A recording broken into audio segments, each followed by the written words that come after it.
বিশ্ববিদ্যালয়ে থাকবে না, স্বরাষ্ট্র মন্ত্রণালয়ে বিক্ষেপ করা হবে। অ্যাকশন অ্যাকশন ডাইরেক্ট অ্যাকশন প্রশাসনের বিরুদ্ধে ডাইরেক্ট অ্যাকশন। ঢাকা বিশ্ববিদ্যালয়ের মতন জায়গাতে যখন ছাত্র দল সহ শিক্ষার্থীরা নির্মমভাবে নিহত হয়, সে বিশ্ববিদ্যালয়ের ভিসির অনতিবিলম্বে স্বেচ্ছায় পদত্যাগ করা উচিত। প্রশাসন জবাব দে, আমার ভাই মরলো কেন, আমার ভাই কবরে গুলি কেন বাহিরে।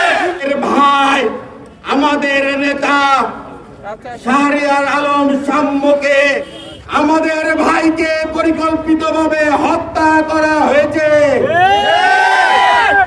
সাম্যকে যেভাবে হত্যা করা হয়েছে, তার পায়ের নার্ভের রগে আহত করে চাকু দিয়ে কুপিয়ে নিহত করা হয়েছে। বন্ধুরা, রোগের রাজনীতি কারা করে বাংলাদেশের জনগণ সহ ছাত্র সমাজ জানে।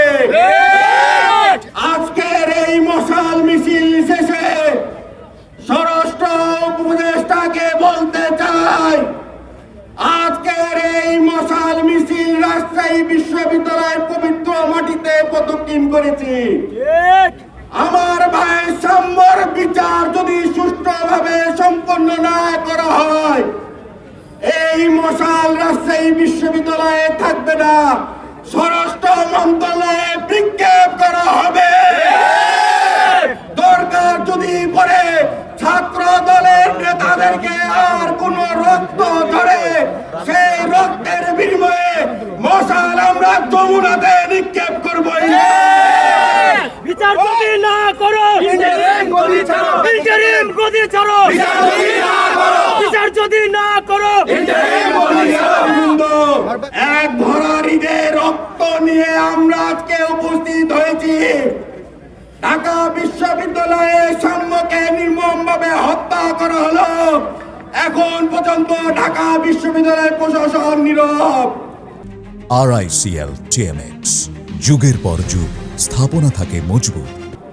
এই নীরবে সুস্পষ্ট ব্যাখ্যা ঢাকা বিশ্ববিদ্যালয়ের দুইটি খুনের বিসিকে নিয়াজ স্যারকে অবশ্যই জাতির উদ্দেশ্যে বলতে হবে।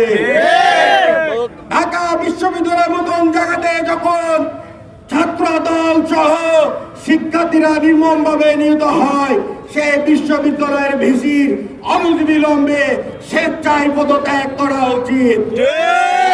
আমরা এখান থেকে উদাত্ত আহ্বান জানাবো, আপনি সসম্মানে পদত্যাগ করুন, নাহলে ঢাকা বিশ্ববিদ্যালয়ের হাজার হাজার শিক্ষার্থী যারা পতিত স্বৈরাচার খুনি হাসিনাকে বাংলাদেশ থেকে বিতাড়িত করতে বাধ্য করেছিল, আপনার চেয়ার কিন্তু ছুঁড়ে ফেলে দিতে একটি সেকেন্ডও লাগবে না।